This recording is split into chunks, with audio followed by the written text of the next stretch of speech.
The orc girl's fingers trembled as she watched the last farm wife haggle over turnips 3 stalls down, and she gripped the edge of her worn canvas sack tighter, willing the woman to finish her business and leave, so the square would finally be empty enough for her to emerge from the alley's shadow. Tasha Stonefist had been coming to the Greymill market for 6 months now, always arriving before dawn to claim her spot in the narrow gap between the cooper's cart and the stone wall, always waiting until the crowd thinned to nearly nothing before she unpacked her wares. The carved wooden charms she made were good work, honest work, each one shaped from seasoned oak and ash with patterns that told stories if you knew how to read them. Protection symbols, harvest blessings, tokens for travelers. Her mother had taught her the old designs before the fever took her, and Tasha had added her own flourishes over the years, curves and notches that felt right under her knife even when she could not say why.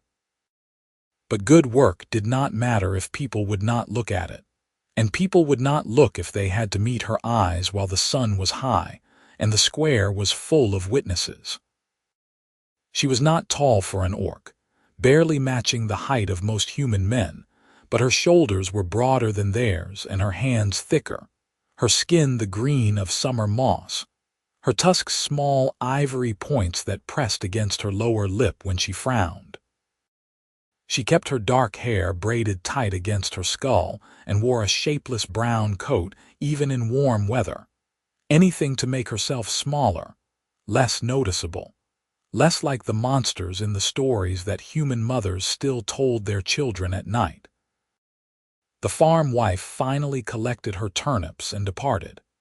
The square was nearly empty now, just the last few merchants packing their goods into wagons, the cobblestones littered with trampled vegetable leaves, and the mud tracked in from the surrounding fields.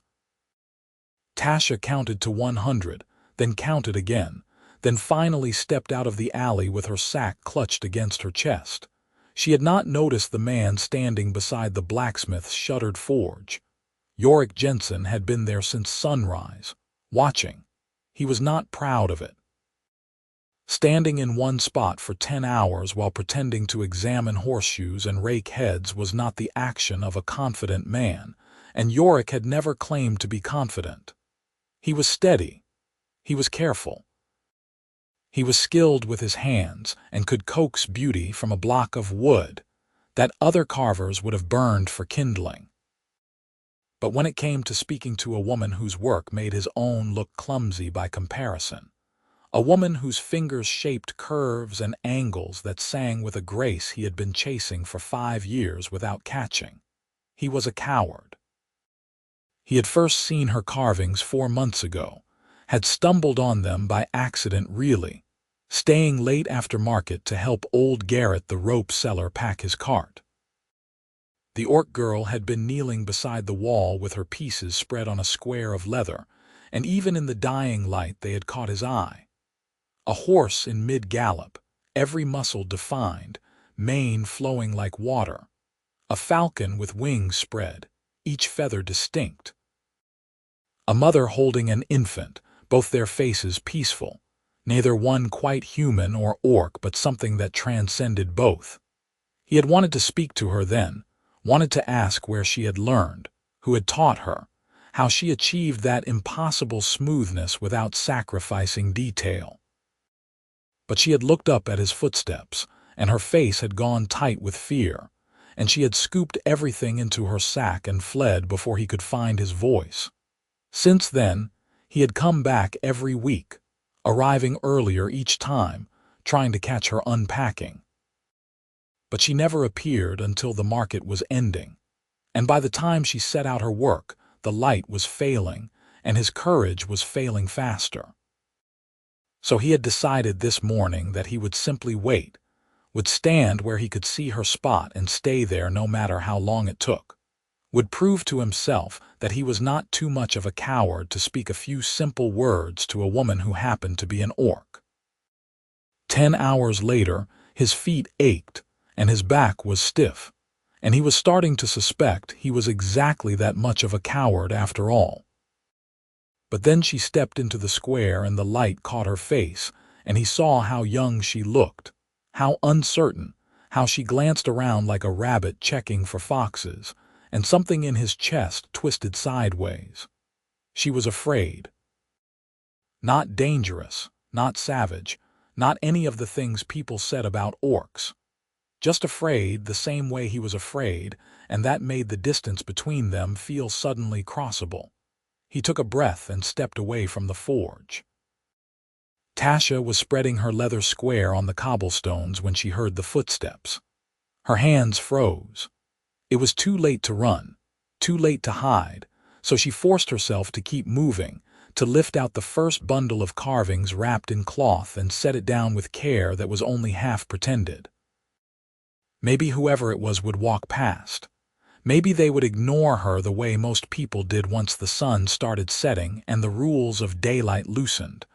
The footsteps stopped 3 paces away. She did not look up.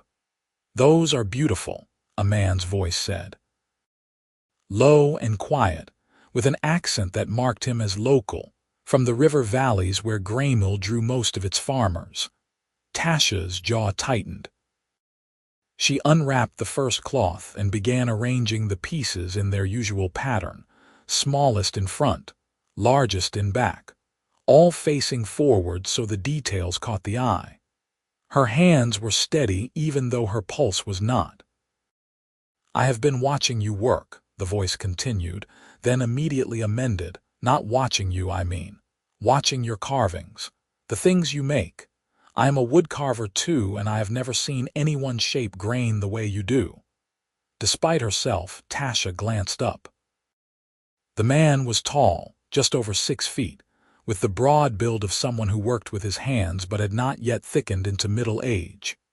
He wore a plain homespun shirt and canvas trousers, both clean but worn, and his hair was dark blonde and sun-streaked, pulled back in a short tail.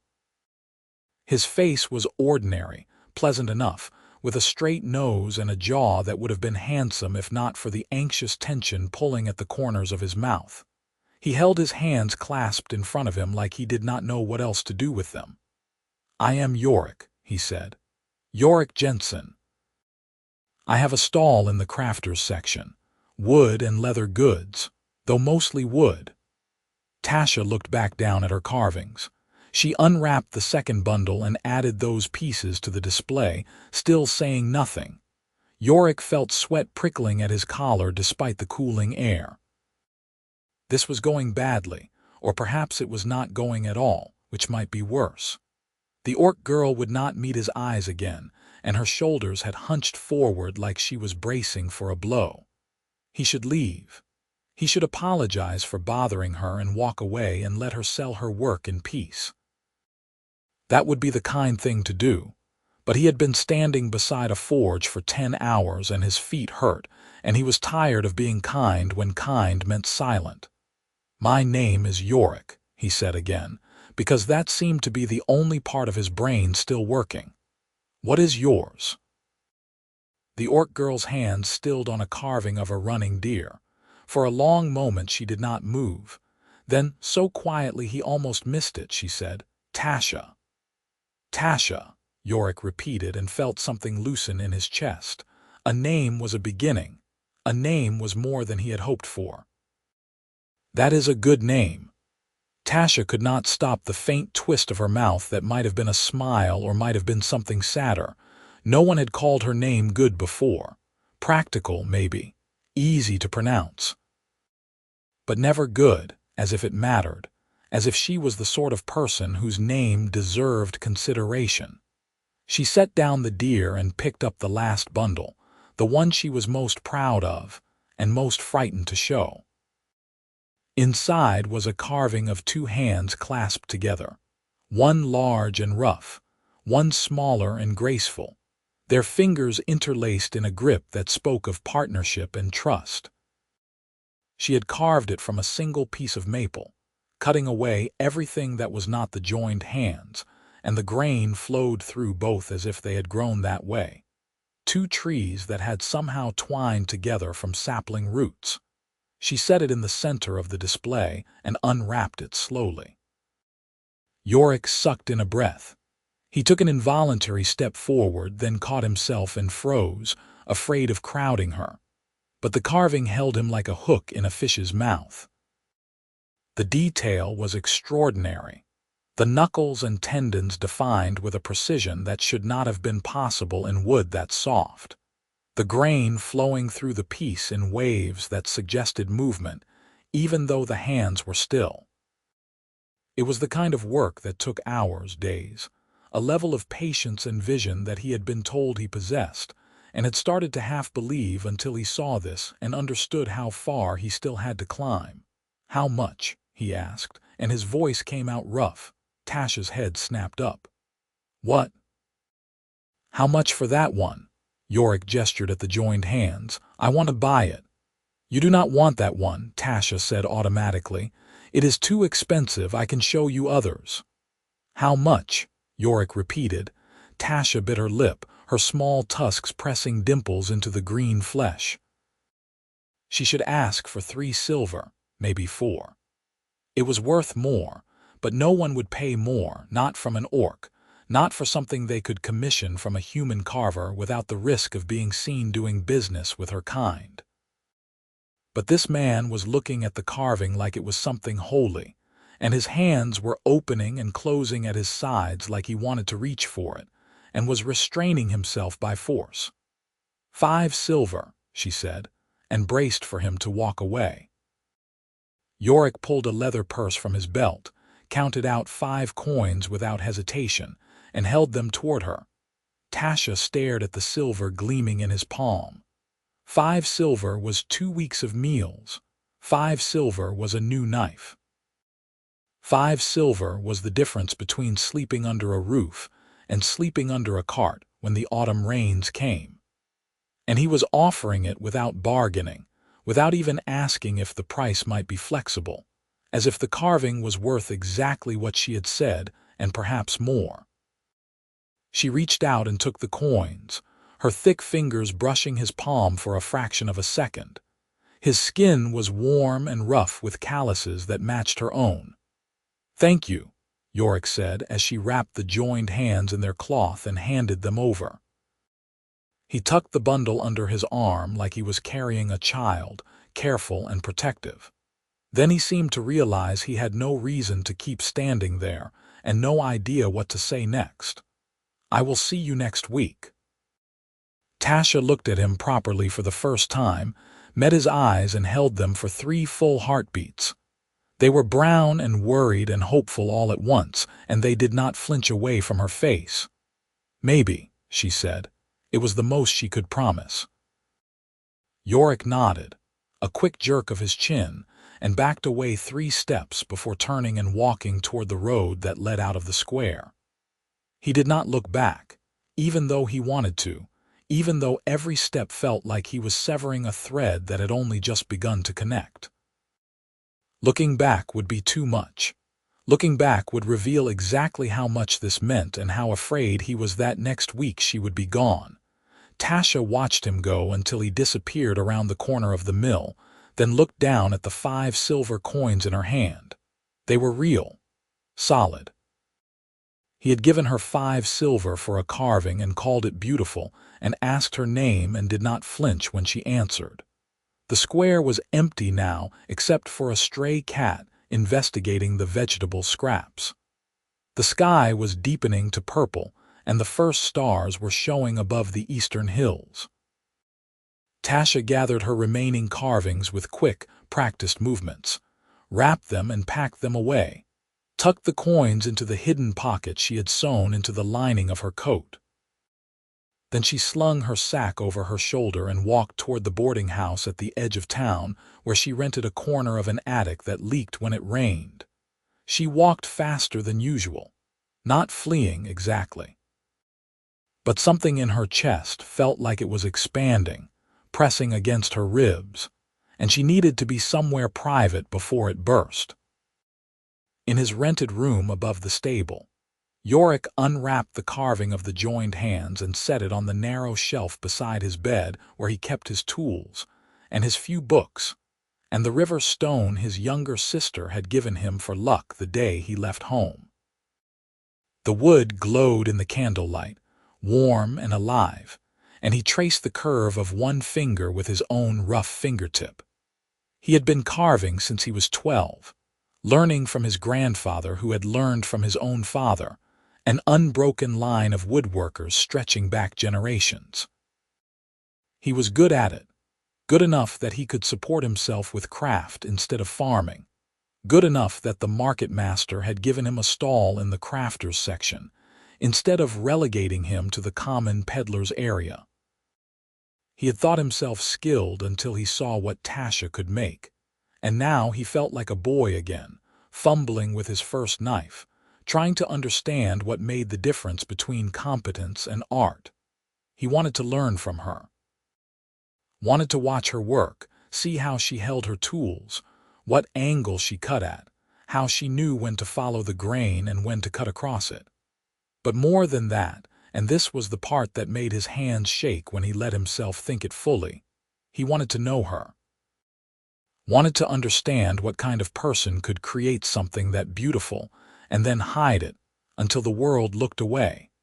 He lay down on the narrow bed without undressing and stared at the ceiling beams until sleep took him. The week that followed was the longest of Yorick's life. He worked his stall at the market on the 2 smaller market days, selling cutting boards and spoons and simple bowls to farmers and housewives, but his mind was elsewhere. He started 3 new projects and abandoned all of them because the wood seemed dull, lifeless, unwilling to become anything interesting. At night, he studied the joined hands by candlelight, trying to decode the secrets locked in the grain, and during the day he counted the hours until the next full market when Tasha might appear again. Might.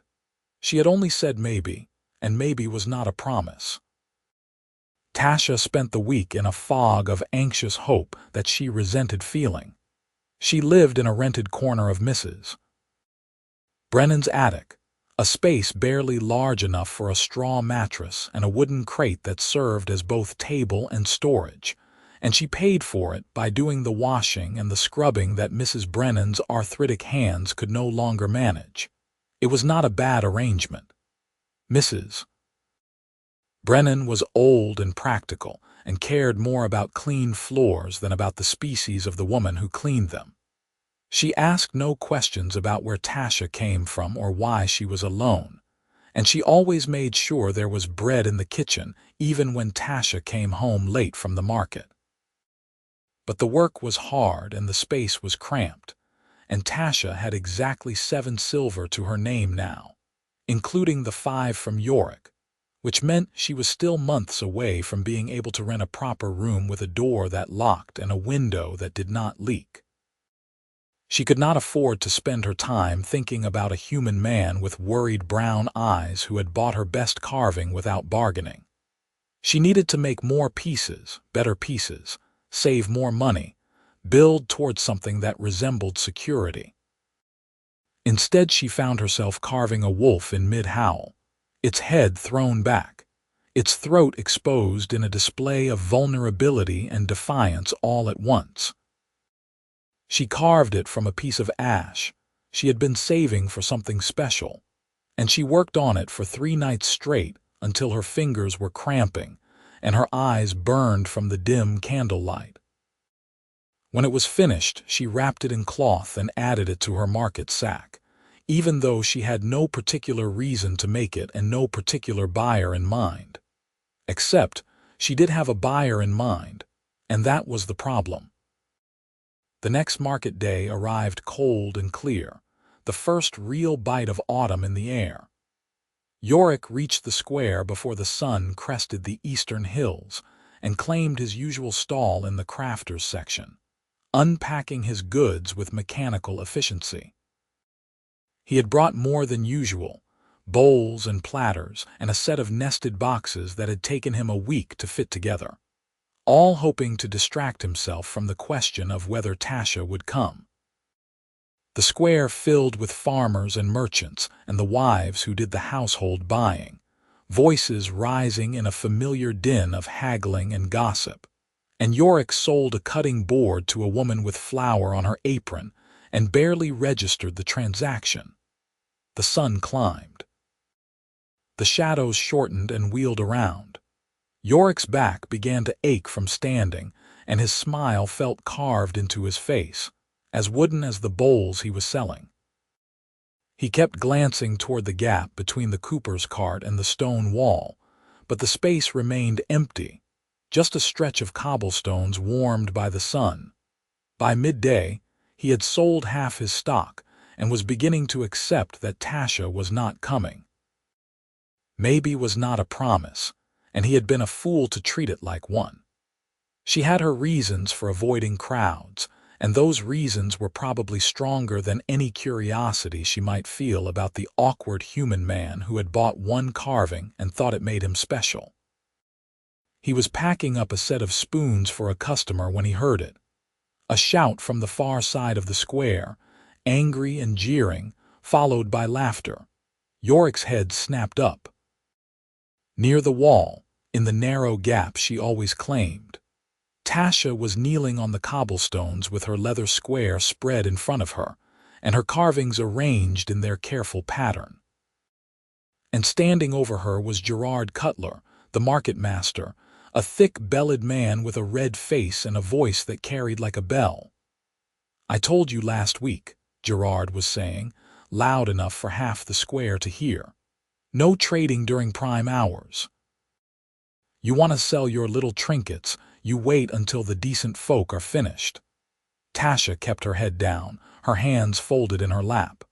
"The rules say any registered trader can sell during market hours. I registered.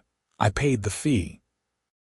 The rules also say I have discretion to maintain order and propriety," Gerard shot back. "And having an orc squatting in the middle of the market while honest Christians are trying to do business is neither orderly nor proper. Now pack up and get out, or I will have the bailiff remove you." A crowd was forming, a loose ring of onlookers drawn by the promise of conflict. Some looked uncomfortable. Most looked interested in the way people were always interested in someone else's humiliation, as long as it was not their own. Tasha began gathering her carvings with stiff, jerky movements. Her face was blank, empty of everything, and that blankness was worse than anger or tears because it spoke of practice, of this being a thing that had happened before and would happen again. Yorick was moving before he decided to move, pushing through the crowd with his shoulders squared and his jaw tight. He reached the gap and stepped between Gerard and Tasha, blocking the market master's view of her.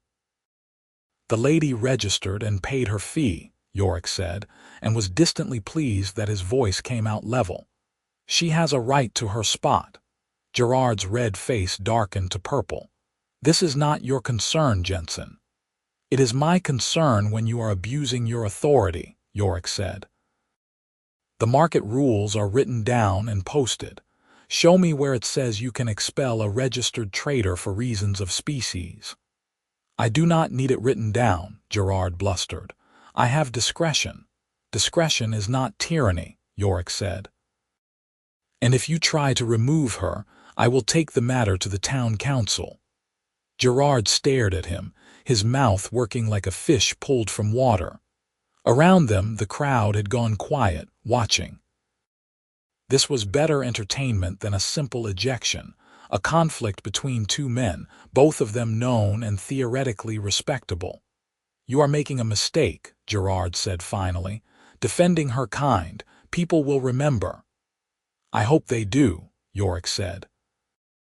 Gerard spat on the cobblestones, narrowly missing Yorick's boot, and turned away with his coat flapping behind him like a sail. The crowd began to disperse, the entertainment over, though Yorick could feel their eyes still on him, weighing and judging. He turned around. Tasha was staring at him from her kneeling position, her carvings clutched against her chest. Her eyes were wide and her mouth was slightly open, her small tusks visible, and for a moment she looked very young and very lost. "Are you all right?" Yorick asked. Tasha blinked, closed her mouth. looked down at her carvings, then back up at him. You should not have done that. Probably not, Yorick agreed, but he should not have tried to throw you out so we are even. You do not understand, Tasha said, and now there was an edge to her voice, something sharp under the softness. He will make trouble for you now. He has friends on the council and influence with the guild. You just made yourself an enemy for no reason. Not for no reason, Yorick said. He knelt down so they were at eye level, ignoring the dampness of the cobblestones seeping through his trousers. You have a right to be here. He was wrong and someone needed to say so. Tasha shook her head slowly. You do not know me. You bought one carving. That does not make us allies. Maybe not, Yorick said, but it makes us two carvers who both deserve a spot in this market. And if Gerard wants to challenge that, he can start with me. For a long moment, Tasha just looked at him, her green face unreadable. Then she glanced down at the carvings in her arms and began setting them out again, one by one, with the same careful precision as before. Her hands were shaking very slightly. Yorick stood up and stepped back, giving her space. He should return to his own stall, should salvage what was left of the market day.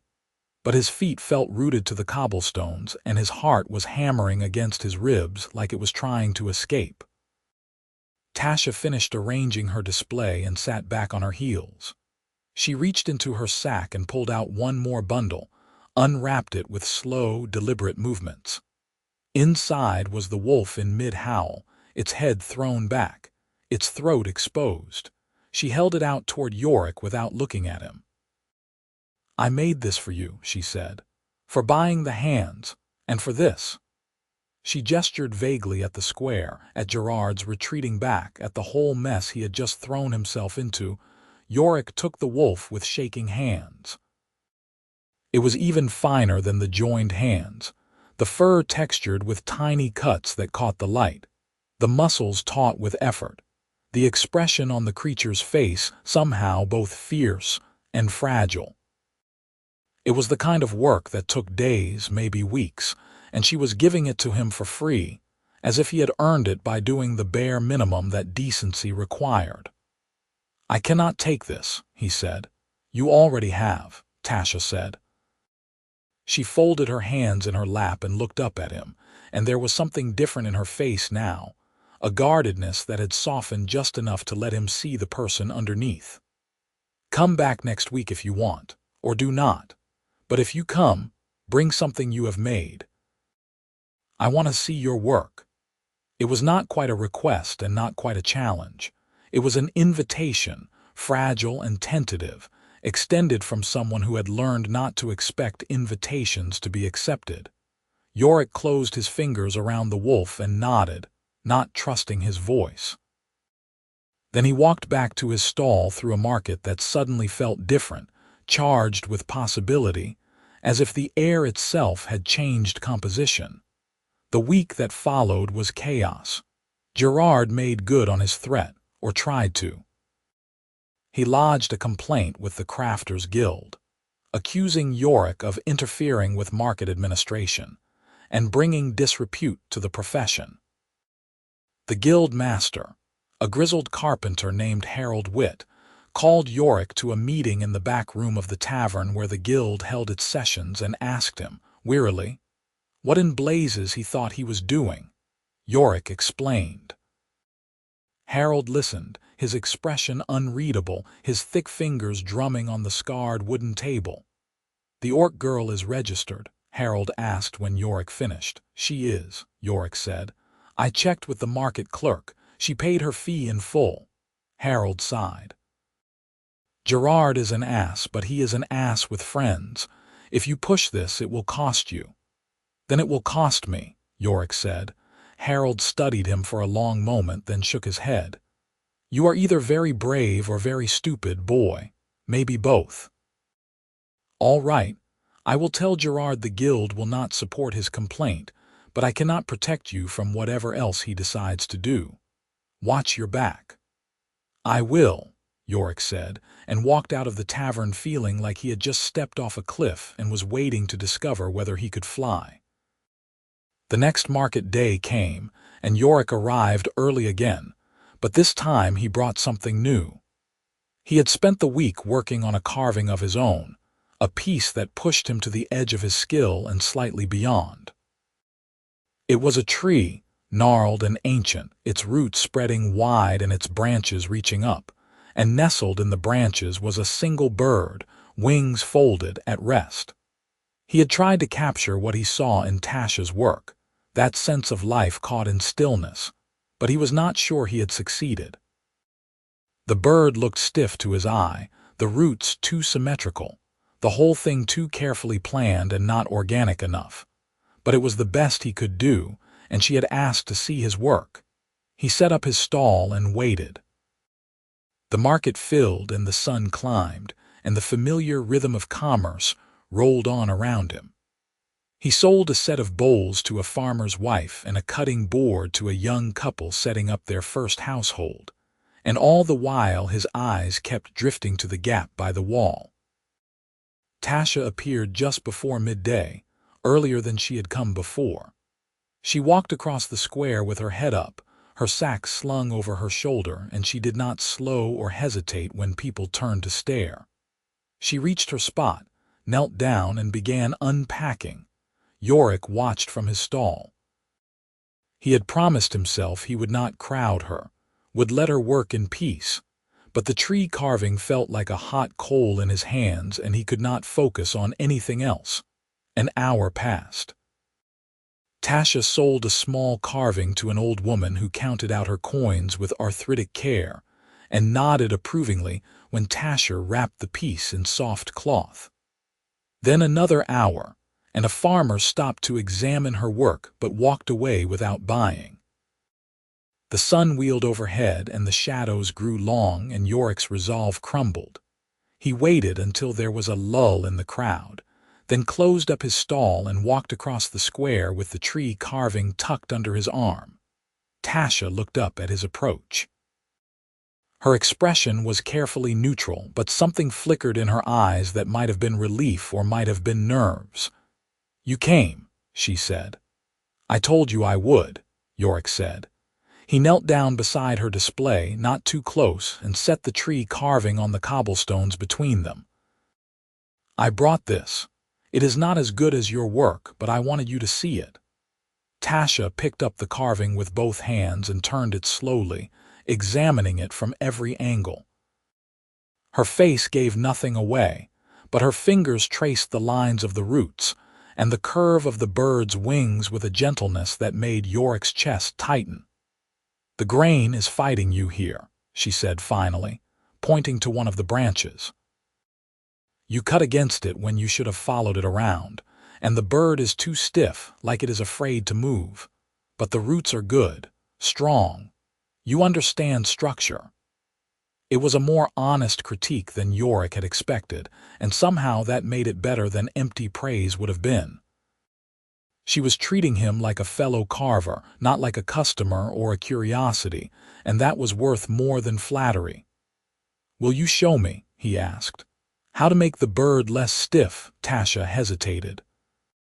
Her eyes flicked to the square around them, to the people passing by, to the market master's booth at the far end where Gerard was holding court with a group of merchants. "Not here," she said, "but there is a place. Outside town by the old mill pond. No one goes there after market." "I know it," Yorick said.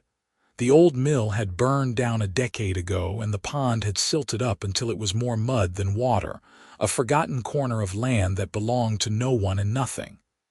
"When?" "Today," Tasha said. "After the market closes, if you want." "I want," Yorick said, and the words came out more fervent than he intended.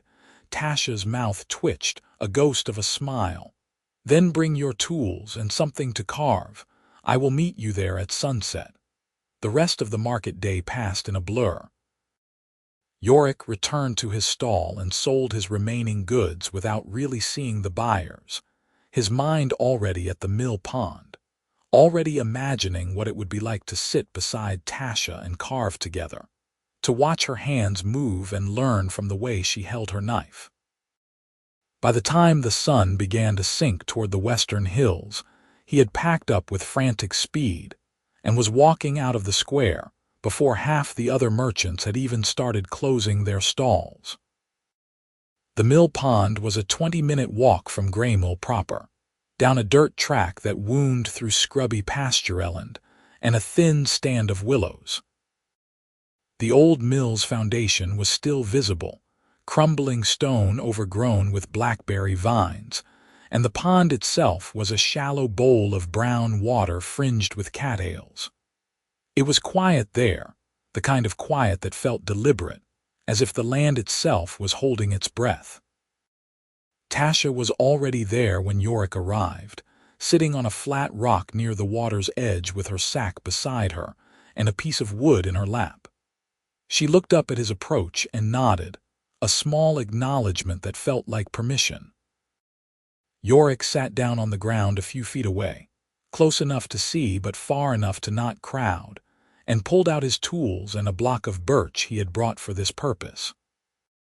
For a moment neither of them spoke, the silence stretching between them like a bridge they were both testing to see if it would hold. Then Tasha said, "What do you want to make?" Yorick looked at the birch in his hands. "I do not know yet. Something that wants to come out, I guess." Tasha nodded as if this made perfect sense. "Then you have to listen first, feel the wood, find the shape that is already there, waiting." She held up her own piece, a rough cut length of pine. "This wants to be a fish. You can feel it in the grain, the way it flows, so I will make it a fish." She pulled out her knife, a well-worn blade with a wooden handle dark from years of handling, and made the first cut. It was smooth and sure, a long curling stroke that peeled away a thin ribbon of wood and revealed the pale flesh beneath. Then another cut, and another, each one deliberate and unhurried. Yorick watched, mesmerized. Her hands moved with a confidence he had never achieved, no wasted motion, every cut exactly as deep as it needed to be and no deeper. She was not forcing the wood into a shape. She was releasing the shape that was already there, the way a sculptor was said to release the statue from the marble. "Your turn," Tasha said without looking up from her work. Yorick picked up his own knife and pressed the blade to the birch. He tried to feel what she meant, tried to sense some hidden form waiting inside the wood, but all he felt was rough bark and solid grain. He made a tentative cut, then another, and a curl of wood fell away into the grass. "You are thinking too much," Tasha said. "Your head is too loud. Quiet it down and let your hands lead." "How do I do that?" Yorick asked. Tasha paused, her knife held still. "I do not know how to explain it. It is like breathing. You just do it until it becomes natural." "I have been carving for 15 years, Yorick said. "If it was going to become natural, I think it would have by now." Tasha set down her pine and turned to look at him properly. "Show me how you hold your knife." Yorick held up his hand, the knife gripped in his fist with his thumb braced against the back of the blade. Tasha frowned. "That is your problem. You are holding it like a weapon, something to fight with. Hold it like a tool, something to work with. Like this." She demonstrated, her knife resting in her palm with her fingers curled lightly around the handle, the blade extending naturally from her hand. "The knife is part of you, an extension, not something separate." Yorick adjusted his grip, trying to mimic hers.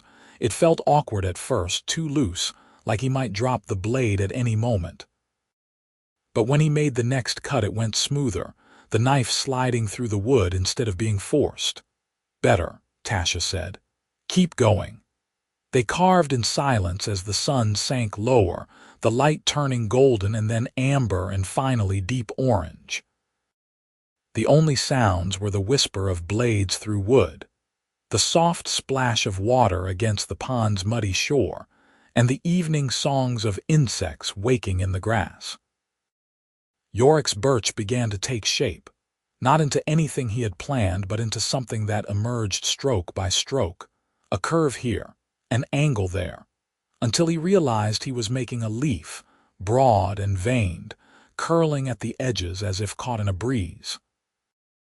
Beside him, Tasha's fish grew fins and scales, its body arcing like it was leaping from water, its mouth open in a silent gasp. She worked faster than he did, her cuts sure and swift, but there was no sense of hurry in her movements. It was just efficiency, the product of years of practice. When the light grew too dim to see clearly, they stopped. Tasha held up her fish and examined it critically, then nodded and wrapped it in a scrap of cloth. Yorick looked at his leaf, rough and unfinished but recognizably a leaf, and felt a swell of satisfaction that was entirely out of proportion to what he had achieved. "You did well," Tasha said. "The shape is good. You just need to refine it, smooth the edges, bring out the details." "Thank you," Yorick said, "for teaching me, for letting me watch you work." Tasha shrugged, a quick lift of her shoulders. "You stood up for me, it is the least I can do." "You do not owe me anything," Yorick said. "I know," Tasha said. She was looking at the pond, at the dark water reflecting the first stars. "But I wanted to. That is different." They sat in the gathering darkness, neither one moving to leave. The air was cooling fast and Yorick's legs were stiff from sitting on the ground, but he did not want to break whatever spell had settled over them. This felt important, this quiet moment by a forgotten pond, two carvers sharing their craft. "Can I ask you something?" Yorick said finally. Tasha tensed just slightly. "You can ask. Why do you wait until the market is almost empty to sell your work? It is good enough to sell all day to sell out. You could make more money." Tasha was quiet for a long time.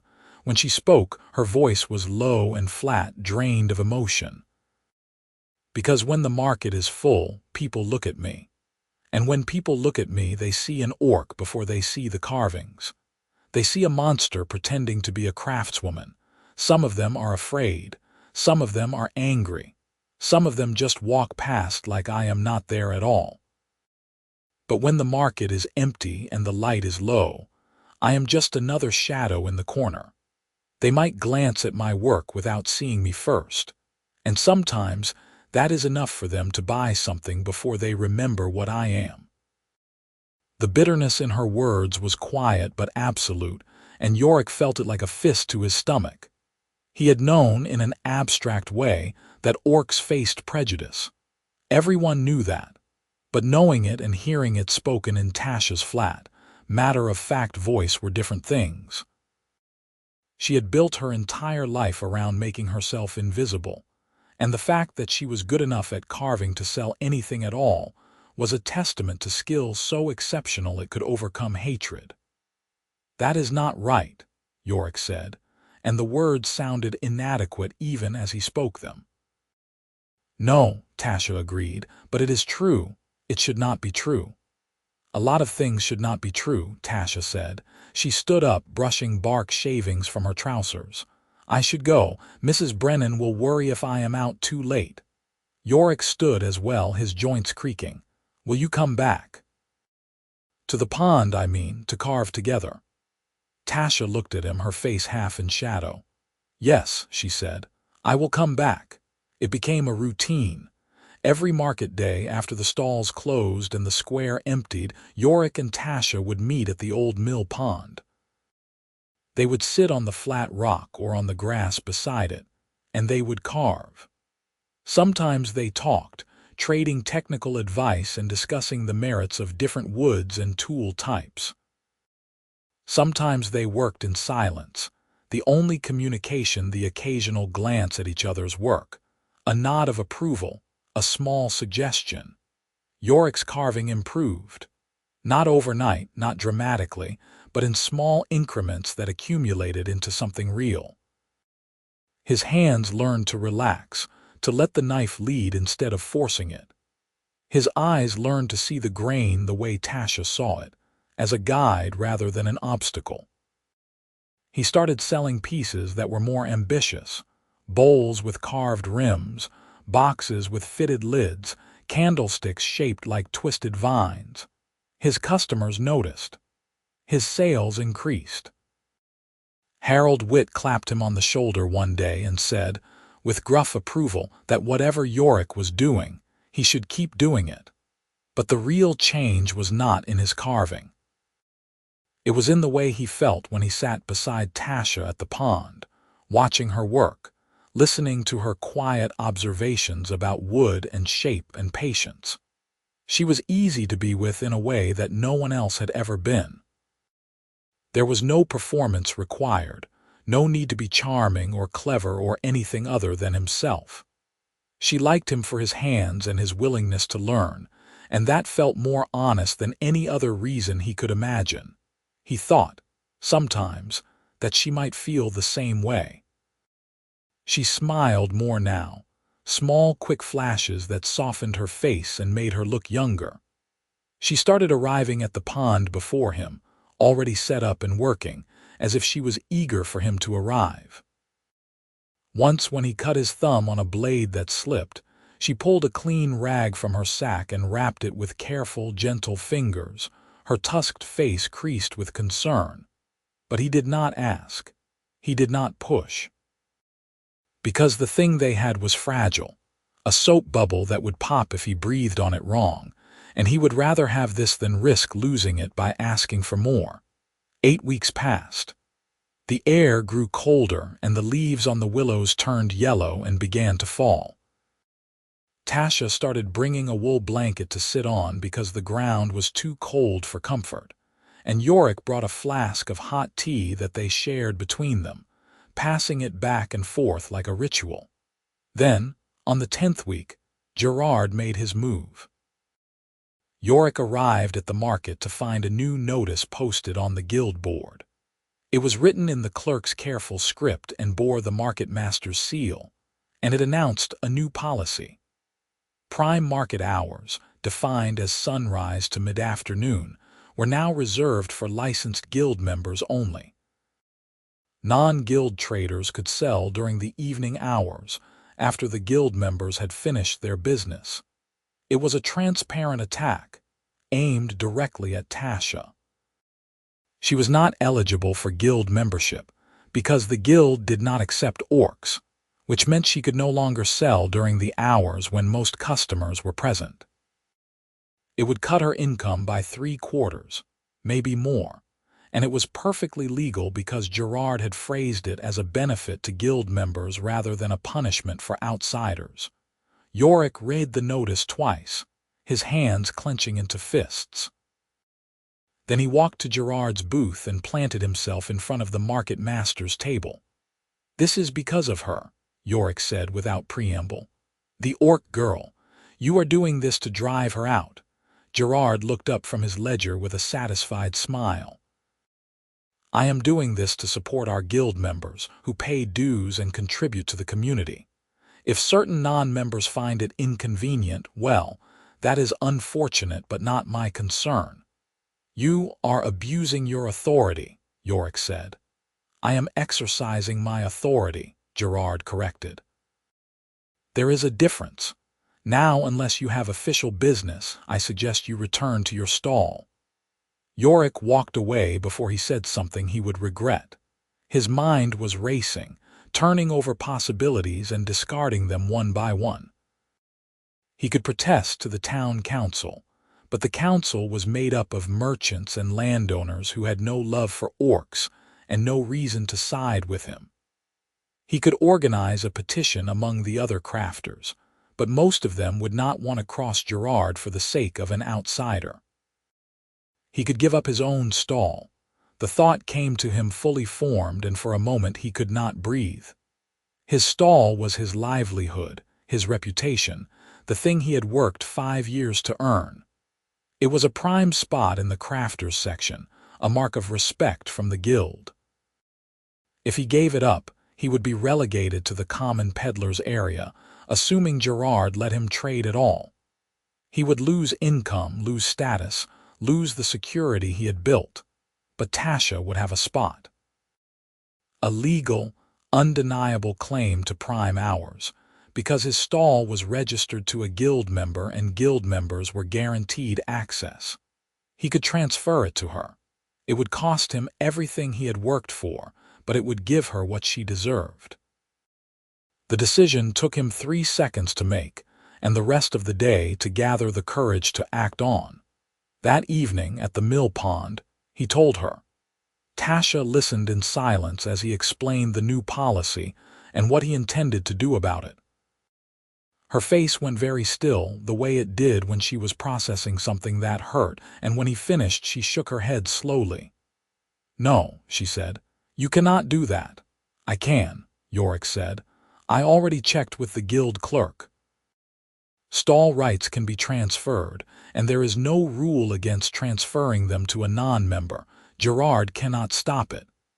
"That is not what I meant," Tasha said. Her voice was sharp, edged with something that might have been anger or fear or both. "You cannot give up your stall for me. It is your work, your reputation. You will lose everything." "I will lose a spot in the square," Yorick said. "That is not everything." "It is everything," Tasha insisted. She stood up, the fish she had been carving forgotten on the rock. "You are a guild member, a respected carver. People know you, they trust you. If you give that up, especially for an orc, they will turn on you. You will be as much an outcast as I am." "Then we will both be outcasts," Yorick said. "Why?" Tasha demanded. The word came out raw, almost a shout. "Why would you do this? You barely know me. We have been meeting for a few weeks, carving together. That does not make us family. That does not make you responsible for me." Yorick stood as well, facing her across the rock. His heart was hammering, but his voice came out steady. "I am doing it because it is right, and because I want to." "That is not a reason," Tasha said.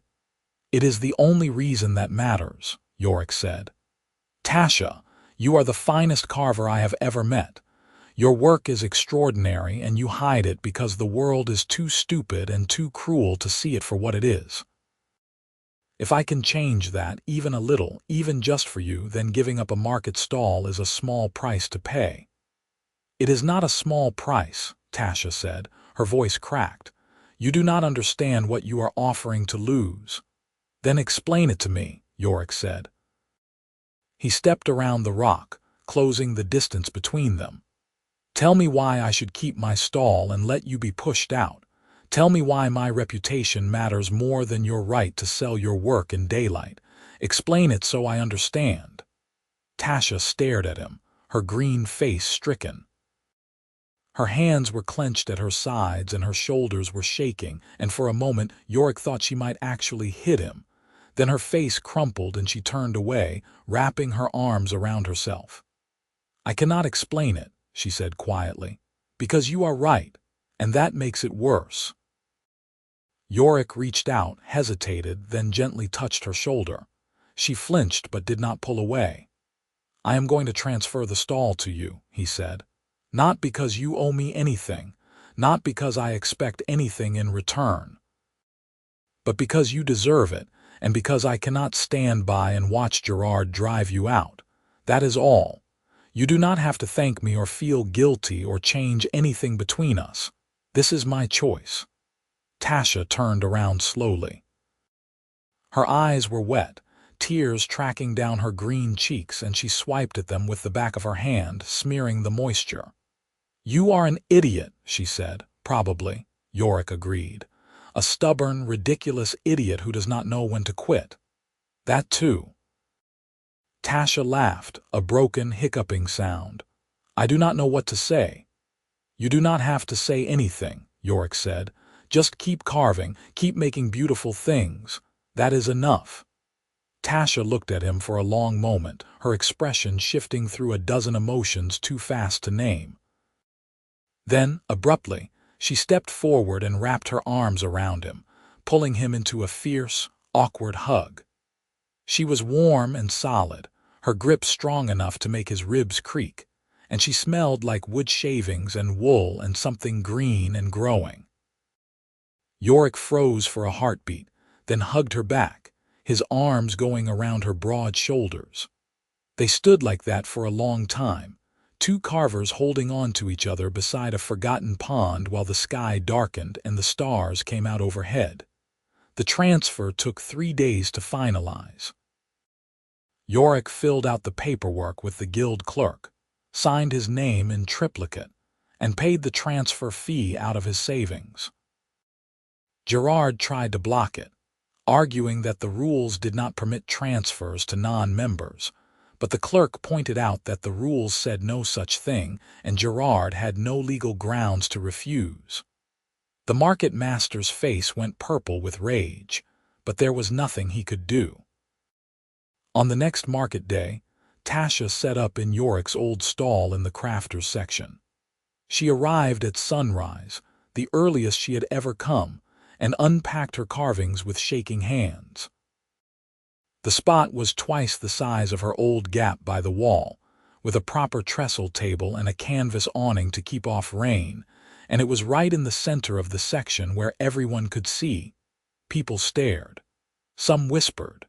A few made pointed remarks loud enough for her to hear. But no one told her to leave, because she had the papers and the registration, and the stall was legally hers. Yorick set up in the common peddlers area, a muddy stretch at the edge of the square where farmers sold vegetables from carts and tinkers spread their wares on blankets. His spot was smaller and less visible, tucked between a man selling chickens and a woman hawking badly dyed wool, but he unpacked his goods with quiet satisfaction. Tasha sold 4 pieces before noon. Small sales, a blessing charm and a pair of decorative spoons and a carving of a horse, but the buyers were paying guild section prices, and they did not haggle. By the end of the day, she had made more money than she usually made in a month, and when she counted her coins, her hands were still shaking. Yorick sold less than usual, but enough. The common peddlers area was not as lucrative as the crafters section, but there were more customers overall, people who could not afford guild prices but still wanted something nice for their homes. He adjusted his prices down and his sales up, and by the end of the day he had made almost as much as he would have in his old spot.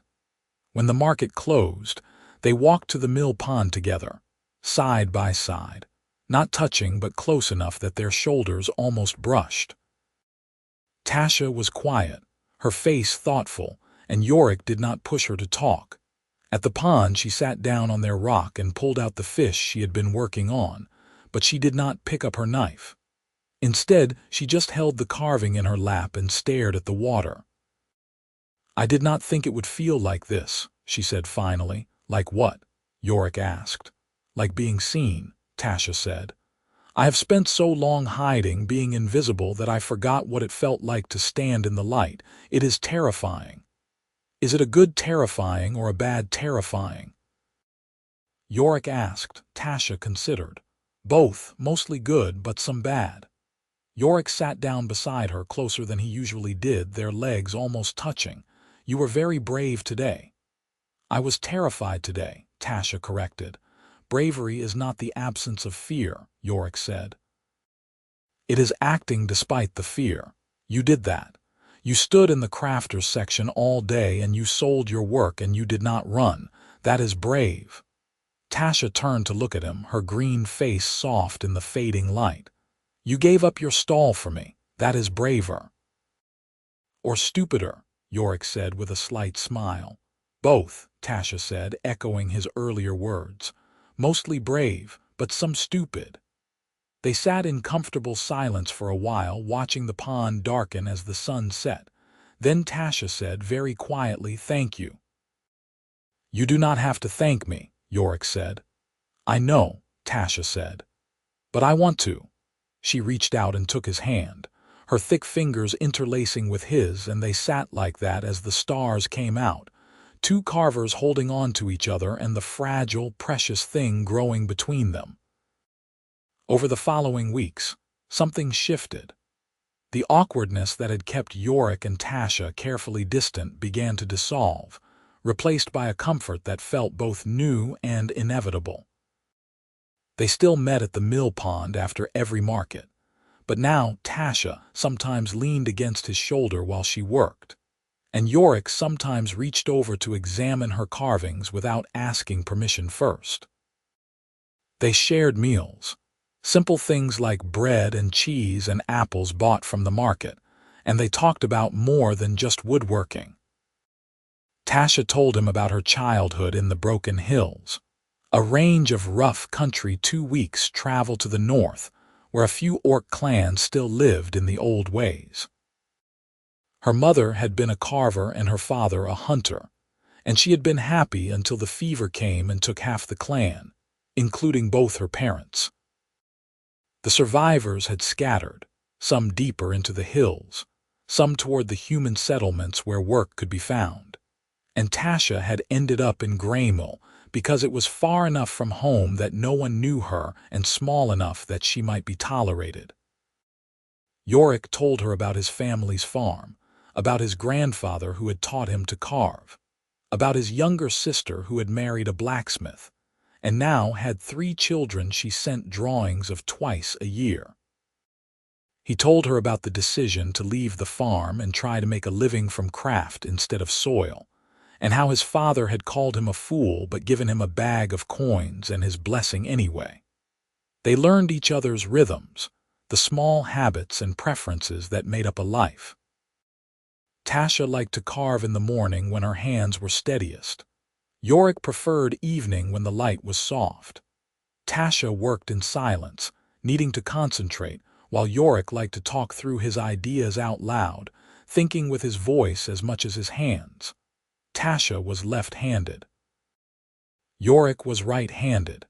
They sat on opposite sides of the rock so their elbows would not collide.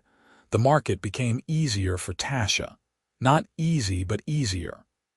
People grew accustomed to seeing her in the crafters section, and while many still avoided her stall, others began to stop and look. A few even bought pieces without flinching, drawn by the quality of the work more than they were repelled by the hands that made it. She started making larger carvings, more ambitious projects, things that would have been too risky to invest time in when she was only selling in the evening light. A deer life sized and leaping, a mother bird feeding chicks in a nest, a pair of dancers, human and graceful, caught mid-spin. Yorick's sales stabilized in the peddler's area. He would never make as much there as he had in the crafters section, but he made enough, and the loss of income mattered less than he had expected. He had saved carefully over the years, and his needs were simple. He could afford to live a little smaller if it meant Tasha could live a little larger. Gerard continued to glare at them both from across the square, but he had exhausted his options for interfering. The stall transfer was legal and final, and any further attempts to harass Tasha would be obvious retaliation that even the council might not tolerate. So he settled for making snide remarks to anyone who would listen and pointedly ignoring Tasha whenever she crossed his path. Yorick ignored him back. He had more important things to think about, like the fact that he was in love with Tasha and had no idea what to do about it. It had crept up on him slowly, so gradually that he could not pinpoint the moment it happened. Maybe it was the first time she smiled at him, that small, uncertain expression that transformed her face. Maybe it was the day she wrapped his cut thumb with gentle fingers and scolded him for being careless. Maybe it was the 100 small moments in between, the shared silences and easy companionship, and the way she looked when she was concentrating on her work, her face soft and open and utterly absorbed. He loved her. He loved the way her hands moved, sure and confident. He loved her quiet humor and the way she tilted her head when she was thinking. He loved her courage and her stubbornness, and the walls she had built around herself to survive in a world that hated her. He loved her, and he had no idea if she felt the same way. She liked him, he was fairly certain of that. She sought out his company and leaned into his space and held his hand sometimes when they sat by the pond. But liking was not loving, and comfort was not desire, and Yorick had spent enough of his life being cautious that he could not bring himself to risk their friendship by asking for more. So he said nothing. He carved beside her and shared his meals with her and held her hand when she offered it, and he told himself that this was enough. It was Tasha who finally broke the silence. They were at the pond on a cold evening in late autumn, both wearing heavy coats against the chill wind coming off the water. Tasha had been working on a large piece for days, a carving of a tree with roots that spread wide and branches that reached up, and nestled in the branches was a pair of birds, wings folded, at rest together. It was nearly finished, just needing final smoothing and detailing, and she set it on the rock between them with a careful, deliberate motion. "This is for you," she said. Yorick looked at the carving, then at her. "Tasha, you cannot keep giving me your best work. You should sell these." "I do not want to sell this one," Tasha said. "I want you to have it." Yorick picked up the tree, turning it in his hands. The detail was extraordinary, as always, but there was something else too, something in the way the two birds sat together, their bodies angled toward each other, that spoke of partnership and trust and something deeper. "It is beautiful," he said quietly. "It is us," Tasha said. Yorick's hand stilled. He looked up at her, his heart suddenly hammering. Tasha was watching him with an expression that was equal parts terrified and determined. "The two birds, that is us, together. I carved it because I wanted you to understand." "Understand what?" Yorick asked, even though he thought he knew, hoped he knew, was afraid to assume he knew. "That I want this," Tasha said. She gestured between them, a quick, awkward motion. "Us, together, not just carving, not just friends, more than that." Yorick set down the tree very carefully, as if it might shatter. "Tasha, are you sure? People will talk. They already talk, but if we are together, really together, it will be worse. They will say terrible things." "Let them," Tasha said. "I've heard terrible things my whole life. I am used to it, but I am not used to this, to someone who sees me and stays anyway. You gave up your stall for me. You sit with me every evening and carve with me and do not flinch when people stare. You treat me like I am worth something, like I am more than just an orc who should know her place." "You are worth everything," Yorick said, and his voice came out rough. "You are the bravest, most talented, most incredible person I have ever met, and if people cannot see that, they are fools." "Then be a fool with me," Tasha said. "Be with me, if you want." "I want," Yorick said, echoing the words he had spoken weeks ago. "I have wanted for a long time. I was just afraid to ask." Tasha laughed, a shaky, breathless sound. "We are both cowards, then." "The bravest cowards I know," Yorick said. He reached out and cupped her face with one hand, his palm warm against her green cheek. She leaned into the touch, her eyes closing briefly, then opened them and looked at him with an expression so open and vulnerable that it made his chest ache. "Can I kiss you?" he asked. "Yes," Tasha said. Yorick leaned in slowly, giving her time to change her mind, to pull away. But she did not pull away. She met him halfway, her lips pressing against his in a kiss that was tentative and gentle and perfect. Her tusks pressed lightly against his face, unfamiliar but not unwelcome, and her hand came up to grip the front of his coat, holding him close. They broke apart after a moment, both breathing hard. Tasha's face was flushed darker green, and Yorick could feel his own face burning. "That was nice," Tasha said. "It was," Yorick agreed. They kissed again, longer this time, more confident. And when they finally pulled apart for good, Yorick wrapped his arms around her and held her close, her head tucked under his chin, and they sat like that until the stars came out and the cold drove them home. Being together changed things, but not in the ways Yorick had feared. The gossip increased, yes. People whispered when they walked through the market together, and a few made pointed comments about interspecies relationships being unnatural or sinful or just plain wrong. Gerard took every opportunity to sneer at them, and a handful of merchants who had previously been friendly to Yorick now turned cold. But most people simply adjusted. The market had seen stranger things than a human man and an orc woman carving together and holding hands between sales. And Tasha's work was good enough that even the most prejudiced buyers sometimes swallowed their distaste and paid guild prices for a carving that would be the centerpiece of their home. Yorick and Tasha settled into a new rhythm. They still met at the mill pond most evenings, but now they also had meals together at the tavern, sitting in the back corner where the light was dim and the other patrons mostly left them alone. Tasha started spending nights at Yorick's room above the stable, and eventually she gave up her corner of Mrs. Brennan's attic and moved in properly, bringing her tools and her small collection of clothes and the carved box where she kept her mother's knife. They carved together every evening, side by side, their hands moving in comfortable synchrony. Yorick's work continued to improve under Tasha's patient teaching, and he started selling pieces that were not just functional but beautiful, small sculptures that people bought for decoration rather than use. Tasha's reputation grew as well, and buyers began traveling from neighboring towns to purchase her work, drawn by rumors of the orc carver whose pieces were like nothing anyone had seen. They were happy. Not perfectly, not without struggle, but genuinely happy in a way that felt earned and precious and worth protecting.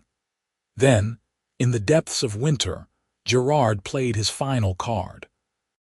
The town council announced that they were revising the market regulations, creating a new category of trader that required additional licensing and fees.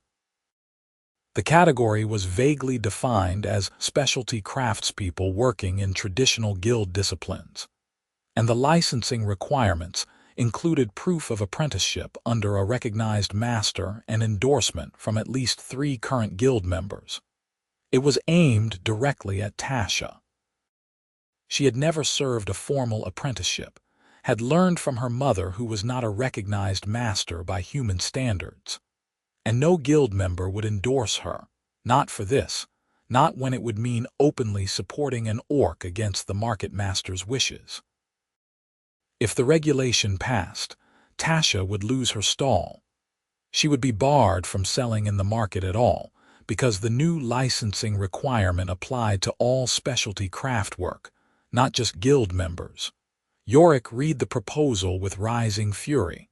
Then he did something he had never done before. He called a meeting.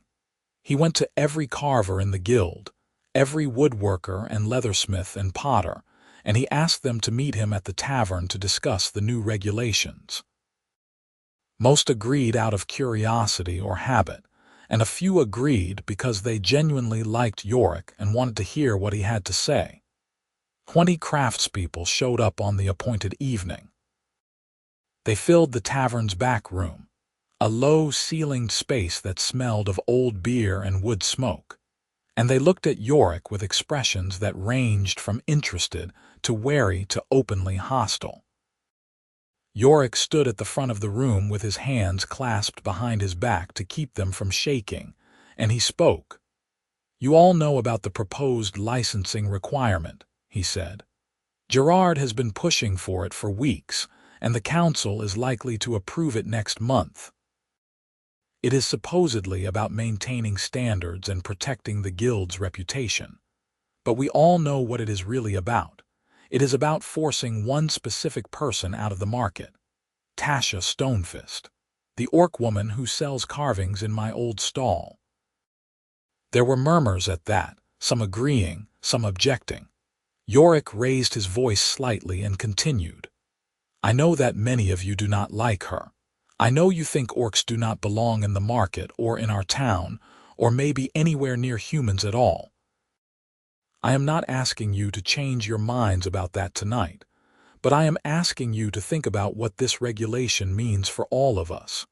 He paused, letting that sink in. If the council can create a new licensing requirement to push out one trader, they can create more requirements to push out others. Today, it is an orc. Tomorrow it might be someone who did not apprentice with the right master, or who learned their craft from a parent instead of a guild member, or who is just too successful and making the wrong people look bad. The principle is the same. If we let the council do this to Tasha, we are giving them permission to do it to anyone. "But she is an orc," someone said from the back. Yorick recognized the voice, a potter named Martin who had always been civil but never friendly. "The rules are different for orcs." "Why?" Yorick asked. "Because they look different. Because they have tusks and green skin. That does not make them less skilled or less deserving of a place in the market. I have seen Tasha's work. Most of you have too, even if you will not admit it. It is the finest carving in this market, possibly the finest in the region. She is better than me. She is better than most of you. And if we drive her out because of what she is instead of what she can do, we are no better than common bigots." The room erupted. Half the craftspeople started shouting, some agreeing with Yorick, others denouncing him. A leather worker named Cass stood up and declared that Yorick was right, that talent should matter more than species. A blacksmith named Tom countered that orcs were dangerous and untrustworthy, and had no place among civilized folk. The argument spiraled, voices rising, until Harold Witt banged his fist on the table and bellowed for silence. "Enough," Harold said.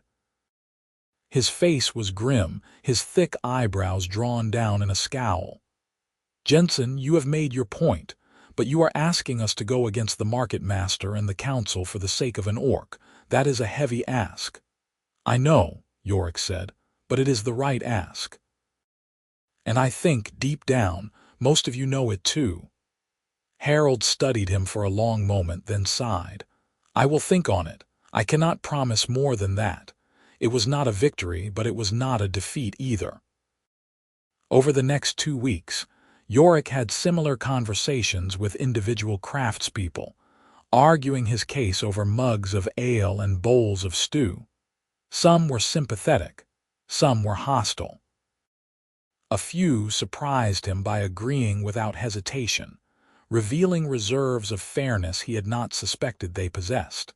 And slowly, grudgingly, a coalition began to form. Not everyone, not even close to a majority, but enough. Enough that when the town council held its public session to vote on the new regulations, 15 members of the Crafters Guild stood up in the gallery and announced that they opposed the measure and would consider it an abuse of the council's authority. 15 was not enough to stop the vote. But it was enough to make the council hesitate, to make them realize that pushing through the regulation would fracture the guild and create exactly the kind of internal conflict that a small market town could not afford. The measure was tabled for further study. It was not a permanent victory. Gerard would find another angle, another way to attack, but it bought time, and time was enough for now. That night, Yorick and Tasha celebrated at the mill pond. They did not carve. They just sat together on their rock, Tasha's head resting on Yorick's shoulder, his arm around her waist, and they watched the stars wheel overhead. "I cannot believe you did that," Tasha said quietly. "Stood up in front of the guild and argued for me." "I could not let Gerard win," Yorick said. "It was not about Gerard," Tasha said. "It was about me. You risked your reputation, your standing with the guild, all of it, for me." "I would risk more than that," Yorick said. "I would risk everything if it meant you could stay." Tasha turned her head to look at him, her green eyes reflecting starlight. "You already have risked everything. Your stall, your friendships, your safety. You have given me more than I ever thought I would have." "Why?" "Because I love you," Yorick said simply. Because you are brilliant and brave and you deserve to be seen. Because the world is better with you in it and I want to be part of making sure you can stay. Tasha's breath caught. You love me. I do, Yorick said. I have for a while now. I should have said it sooner, but I was afraid. Of what? Tasha asked. That you would not feel the same way, Yorick admitted. That I would ruin what we have by asking for more. Tasha laughed, soft and breathless. You are an idiot. You have mentioned that before, Yorick said. I love you too, Tasha said. I thought you knew. I thought the carving made it clear. The two birds. I hoped, Yorick said, but hoping and knowing are different things.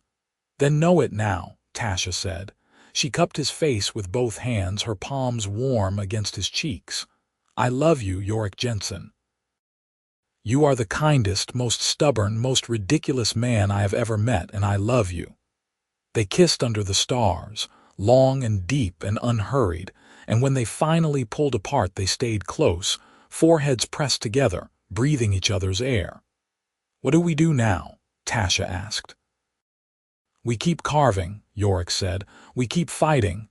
We keep being together, and we figure out the rest as we go. That sounds good, Tasha said. They sat at the pond until the cold drove them home, and they walked through the dark streets of Greymill hand in hand. Two carvers in love with each other and the life they were building together. Winter deepened, and then began to break. The snow melted, and the first green shoots appeared in the fields around Greymill. The market continued, week after week, and Tasha sold her carvings in the crafters section while Yorick sold his in the peddlers area. They carved together every evening and slept tangled together every night, and the rhythm of their days felt like something that could last. But Yorick knew it was not enough. Tasha was safe for now, but Gerard had not given up, was still looking for ways to force her out. And the threat of new regulations hung over them like a storm cloud, always present, always ready to break. He needed to do something permanent, something that would secure Tasha's place in the market beyond any doubt. The idea came to him in early spring, during a guild meeting where Harold Witt was complaining about the council's interference in market affairs. The guild had autonomy, Harold was saying, the right to regulate its own members and standards without outside meddling. It was a principle the guild had fought for decades ago and still defended jealously. Yorick thought about that autonomy all through the meeting and into the night, and by morning he had a plan. He went to Harold's workshop, a timber-framed building near the river where the old carpenter made furniture for half the town. Harold was planing a tabletop when Yorick arrived, long curling shavings falling away from the blade in rhythmic strokes. Jensen, Harold said without looking up. What brings you here? I need to ask you something, Yorick said, something that might sound strange. I have heard strange before, Harold said. Go ahead. Could the guild create a new category of membership? Yorick asked. Something for craftspeople who are skilled but did not come up through the traditional apprenticeship system. Harold stopped planing and looked up, his expression wary. You want the guild to admit the orc girl. I want the guild to admit skilled carvers regardless of how they learned, Yorick said. Tasha is the obvious first candidate, but there are others.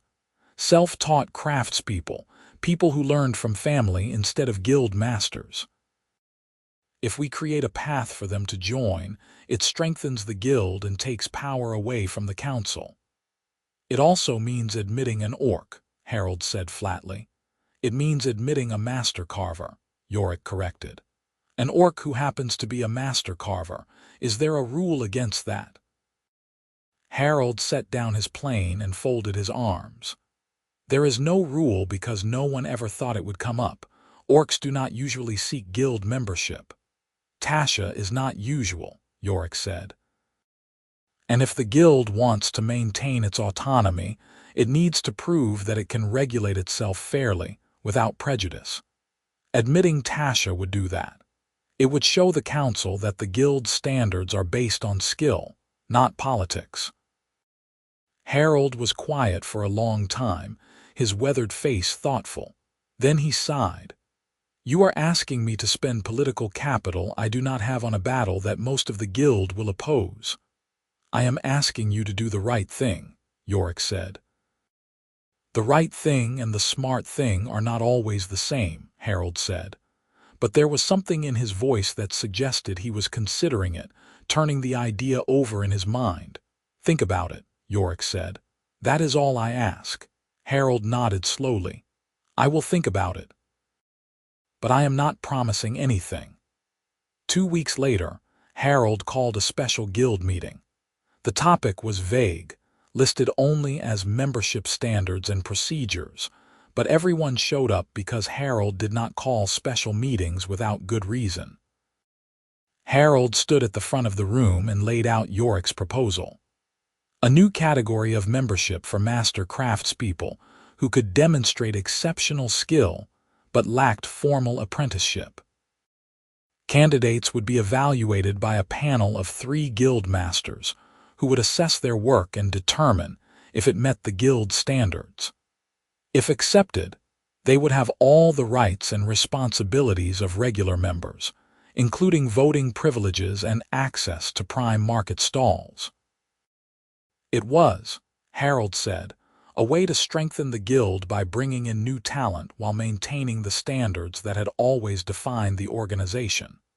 The reaction was immediate and explosive.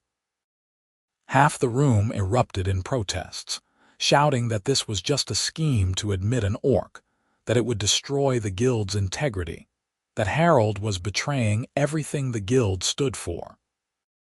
The other half argued back, saying that skill should be the only measure, that the guild was dying because it refused to adapt, that turning away talent was foolish no matter what form it took. The argument raged for an hour. Accusations were thrown, friendships fractured. At one point Tom, the blacksmith, stood up and declared that he would leave the guild if an orc was admitted, and Cass, the leatherworker, immediately stood up and said good riddance. Finally Harold called for order, his voice cutting through the chaos like an axe through wood. Enough. We are going to vote. All in favor of creating the new membership category, raise your hands. Yorick held his breath.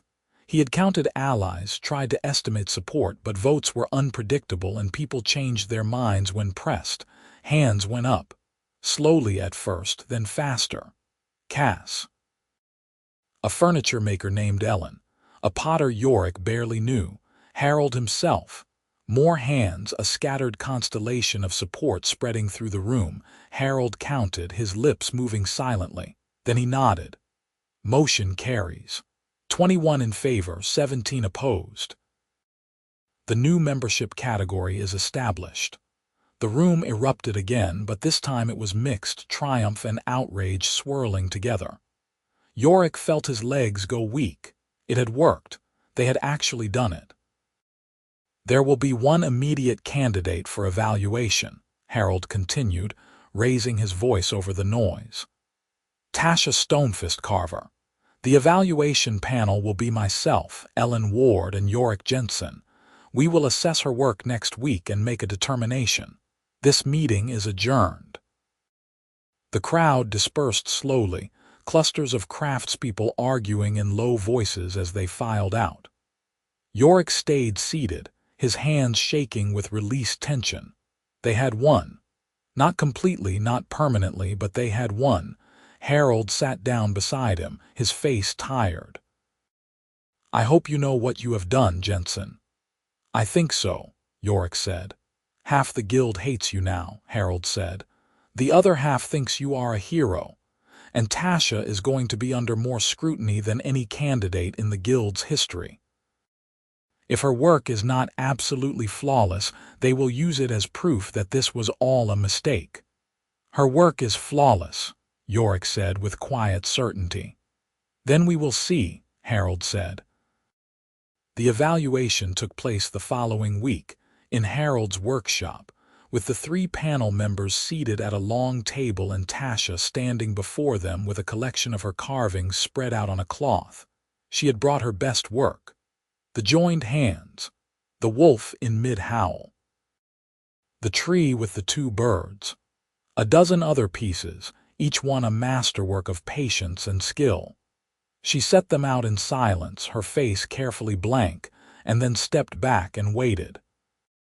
The panel examined each piece in turn, passing them from hand to hand, holding them up to the light, running fingers over the carved surfaces to feel the grain. No one spoke. The only sounds were the soft scrape of wood on wood and the creak of the table as they leaned forward to look closer. Finally, Harold set down the last carving and looked up at Tasha. "These are exceptional, some of the finest work I have seen in 40 years of carpentry, but I have to ask, did you carve all of these yourself with no assistance?" "I did," Tasha said. Her voice was steady. "Can you demonstrate?" Harold asked. "Carve something now so we can see your technique." Tasha nodded. She pulled out her knife and a block of pine she had brought for this purpose, and she began to carve. The panel watched in silence as she shaped the wood, her cuts sure and fluid, revealing a bird in flight, wings spread, every feather defined. It took her 20 minutes, and when she was done, she set the finished piece on the table without comment. Ellen picked it up and turned it over, examining every angle. "Remarkable, the speed and precision are beyond anything I could do." Harold nodded. "Agreed, Yorick." Yorick looked at Tasha, at the green-skinned woman who had taught him more about carving in 6 months than he had learned in 15 years, and he smiled. "She is a master. There is no question in my mind." "Then we are decided," Harold said. He stood up and extended his hand toward Tasha. "Welcome to the guild, Master Stonefist." Tasha stared at his hand like she did not understand what it was. Then, slowly, she reached out and shook it, her grip firm. "Thank you." "Do not thank me yet," Harold said. "You are going to have to work twice as hard as anyone else to prove you belong." "That is not fair, but it is true." "I know," Tasha said. "I am used to it." The news spread through the market like wildfire. The orc carver had been admitted to the guild, the first non-human member in the organization's history. Some people celebrated, some people raged. Gerard's face went purple when he heard, and he lodged a formal protest with the town council. But the council had no authority over the guild's internal membership decisions, and the protest went nowhere. Tasha was issued guild papers, a formal certificate declaring her a master carver in good standing. She framed it and hung it on the wall of the room she shared with Yorick, and sometimes he caught her looking at it with an expression that was equal parts pride and disbelief. Her status changed almost immediately. Guild members were required to respect each other, and while some did so grudgingly, others genuinely warmed to her once she was officially one of them. Buyers who had hesitated before now approached her stall without fear of social censure, because purchasing from a guild master was respectable in a way that buying from an orc outsider had not been. Her sales doubled, then tripled. She raised her prices to match the other master carvers, and people paid without complaint. She started taking commissions, large custom pieces that wealthy buyers from neighboring towns requested, and she worked on them in the evenings at the mill pond with Yorick beside her, both of them carving in comfortable silence. Yorick's own fortunes improved as well. As Tasha's partner, both in craft and in life, he gained a certain reflected prestige. Buyers who came to commission work from Tasha sometimes also commissioned pieces from Yorick, and his reputation grew. Harold offered him a spot back in the crafters section, but Yorick turned it down. The peddlers' area suited him fine, and he liked being near the farmers and tinkers who formed the backbone of the market. They settled into a new life, one that felt both hard-won and sustainable. They worked during the days, carved during the evenings, and slept tangled together at night. They talked about the future sometimes, tentatively, making plans that stretched months and then years ahead, saving money, building a workshop of their own, maybe someday taking on apprentices and teaching others the way Tasha had taught Yorick. It was a good life. Not perfect, not easy, but good. And then, on a bright morning in late spring, Yorick decided it was time to ask. He had been thinking about it for weeks, turning the idea over in his mind, trying to find the right words and the right moment. There was no tradition for this, no established custom for a human man asking an orc woman to marry him. He did not even know if orcs got married in the human sense, if they had ceremonies or vows or any of the structures that gave shape to human relationships. But he knew what he wanted, and he thought Tasha wanted it too, and that seemed like enough to start with. He woke early on market day before dawn and dressed quietly while Tasha still slept. He had prepared something special, a carving he had worked on in secret for weeks, and he slipped it into his pocket before heading down to the square. The market was just beginning to stir when he arrived, merchants setting up their stalls in the gray pre-dawn light. Yorick went to Tasha's stall in the crafters section and began unpacking her goods, arranging them the way she liked, smallest in front, largest in back, all facing forward. He worked quickly, his hands sure from months of practice, and by the time the sun crested the hills everything was ready. Then he stood beside the stall and waited. Tasha arrived an hour later, walking across the square with her usual brisk stride. She saw him from a distance and her pace slowed, her expression shifting to confusion. "Yorick," she said as she reached the stall, "what are you doing here? You should be setting up your own spot." "I wanted to wait for you," Yorick said. "I have something to ask." Tasha looked at him, then at the fully prepared stall, then back at him. "What is going on?" Yorick took a breath. His heart was hammering and his palms were sweating, but his voice came out steady.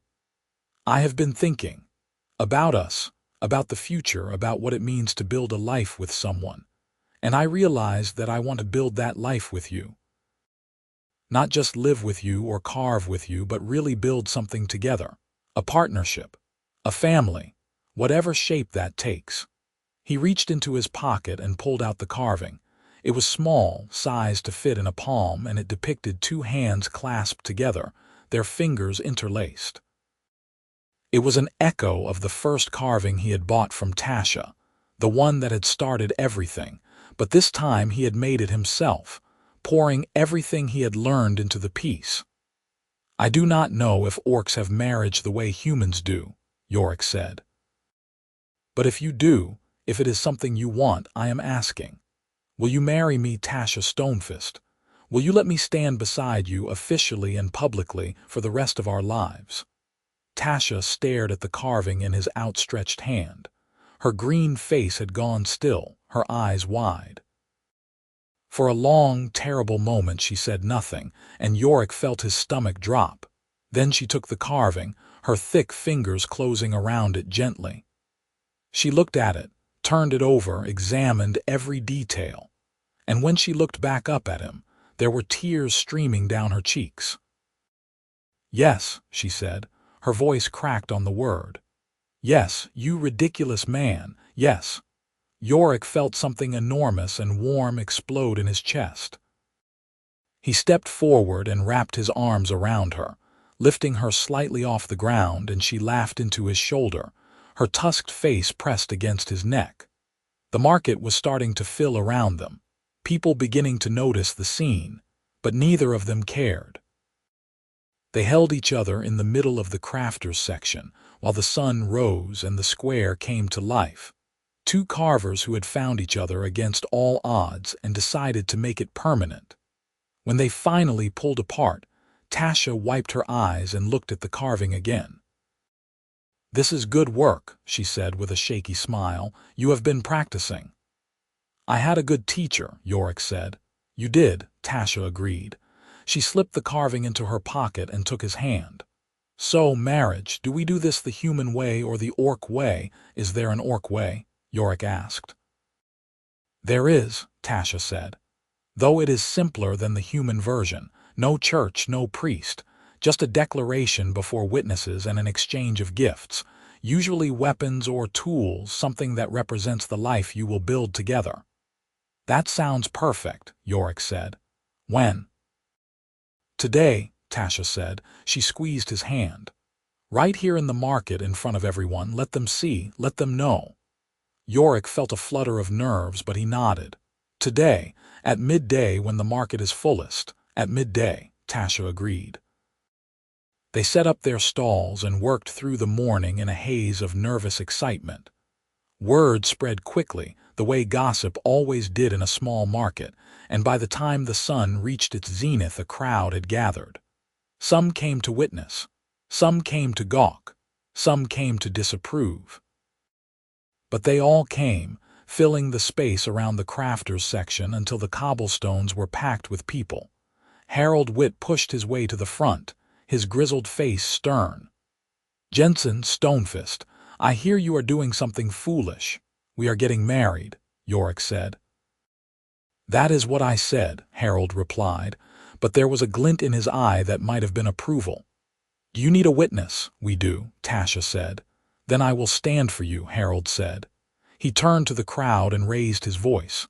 Clear some space. These two are making vows. The crowd shifted, forming a loose circle around Tasha and Yorick. In the center of that circle, with the spring sun bright overhead and the market humming around them, they faced each other and joined hands. Tasha spoke first, her voice carrying across the square. I, Tasha Stonefist, take you, Yorick Jensen, as my partner and husband. I give you my skill, my work, and my trust. I will carve beside you and stand beside you for as long as we both live. She pulled out a knife from her belt, a new blade she had commissioned from the blacksmith, the handle carved with intricate patterns, and she offered it to Yorick with both hands. Yorick took the knife and held it carefully. Then he spoke, his own voice shaking slightly but clear. I, Yorick Jensen, take you, Tasha Stonefist, as my partner and wife. I give you my loyalty, my support, and my love. I will carve beside you and stand beside you for as long as we both live. He pulled out a chisel from his pocket, a fine tool he had made himself, the blade forged from good steel and the handle shaped from ash, and he offered it to Tasha. Tasha took the chisel and smiled, that full, unguarded smile that transformed her face. Witnessed and sealed, she said. Witnessed and sealed, Yorick echoed. They kissed long and deep, and the crowd erupted. Some cheered. Some booed. Most just stared, uncertain how to react to the sight of a human man and an orc woman declaring themselves married in the middle of the market. But Yorick and Tasha did not care. They held each other in the center of the square, surrounded by noise and judgment and a future that was uncertain but theirs, and they knew they had done something that mattered. The rest of the day was a blur.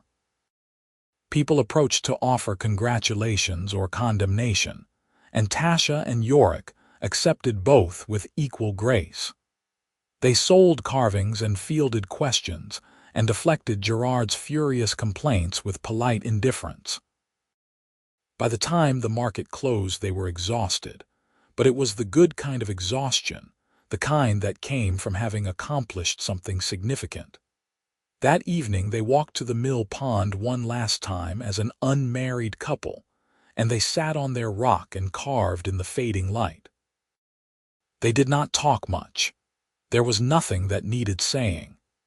Everything important had already been said in front of the market, in front of the town, in front of everyone who had ever doubted that an orc and a human could build something real together.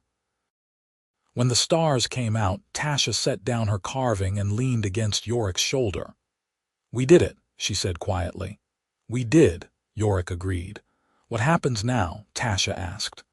"Now we keep carving," Yorick said. "We keep working, we keep being together, and we figure out the rest as we go." "That sounds good," Tasha said. They sat at the pond until the cold drove them home, and they walked through the dark streets of Greymill hand in hand, a carver and his wife, two people who had found each other in the margins and decided to build a life in the light. The years that followed were not easy, but they were good. Yorick and Tasha built a workshop on the outskirts of town, a timber-framed building with large windows for light and benches for carving and storage for wood. They worked side by side, taking commissions from across the region, their reputation growing until people spoke of the Jensen workshop with respect that had nothing to do with species and everything to do with skill. They took on apprentices, young people who wanted to learn the craft, and they taught them the way Tasha had taught Yorick, with patience and high standards and a focus on listening to the wood. Some of their students were human, some were orc. Some were neither, travelers from distant places who had heard of the workshop, where skill mattered more than heritage. The guild accepted them, grudgingly at first and then with genuine warmth as their work continued to prove their worth. Harold Witt became a close friend, a frequent visitor to their workshop and an advocate for their methods. Gerard eventually retired as market master, replaced by a woman who cared more about commerce than prejudice, and who made a point of praising the Jensens' contributions to Greymill's reputation. Tasha never stopped being afraid, not entirely. There were still people who looked at her with hatred, still merchants who refused to do business with her, still nights when she lay awake wondering if this fragile piece would shatter. But those moments became rarer, and when they came, Yorick was there, solid and steady, a reminder that she was not alone, and Yorick never stopped being grateful for Tasha's skill and patience and willingness to teach him, for the life they had built together, carved from nothing but determination and hope, for the fact that he had found the courage to speak to her that first market day, to stand beside the forge for 10 hours waiting for her to appear. They grew older together. Their hands grew stiffer with the years, their work slower but no less fine. They saved money and built a small house beside the workshop, a place with a garden and a view of the hills where Tasha had grown up. They talked sometimes about visiting those hills, about finding what was left of her clan, but they never quite made the trip. The life they had in Greymill was enough, more than enough. On a bright morning in their 20th year together, they walked to the market side by side. They no longer sold regularly, their commissions keeping them busy enough, but they still went to see old friends and buy supplies and simply be part of the community they had helped shape. The square was full and noisy, the usual chaos of voices and smells and movement. Tasha's old stall in the crafters section was occupied by one of their former apprentices, a young woman named Sarah who carved birds with almost as much skill as Tasha herself. Yorick's old spot in the peddler's area was now run by a farmer selling cheese and honey. They walked through the market hand in hand, greeting people they knew, admiring work they liked, and simply enjoying the fact that this place, which had once been a source of fear and shame for Tasha, was now somewhere she could walk freely. As they reached the center of the square, Yorick stopped and turned to Tasha. "Do you remember the first time I spoke to you?" Tasha smiled. "You stood beside a forge for 10 hours working up the nerve." "I did," Yorick admitted. "I was terrified." "So was I," Tasha said. "When you finally approached, I thought you were going to tell me to leave. Instead, I bought a carving and made a fool of myself," Yorick said. "You did," Tasha agreed. Her smile widened. "And then you gave up your stall and stood up to Gerard and proposed to me in the middle of the market. You have a habit of making a fool of yourself." "Only for you," Yorick said. Tasha laughed. a warm, full sound that made heads turn. She squeezed his hand and leaned in to kiss him, quick and affectionate, in the middle of the square where everyone could see. They walked home together through the spring morning, two carvers who had waited for each other in the margins and found the courage to step into the light. Their hands were clasped tight, their future stretching ahead like an uncarved block of wood, full of possibility and promise. And in their workshop, on the shelf above their shared workbench, sat two carvings. The first was a pair of hands joined together, carved by Tasha in the early days when she was still learning to be seen. The second was a matching pair, carved by Yorick years later when he asked her to marry him. Together they told the story of two people who had found each other against impossible odds and built something that would last long after they were gone. It was a good story, a true story, and it was theirs.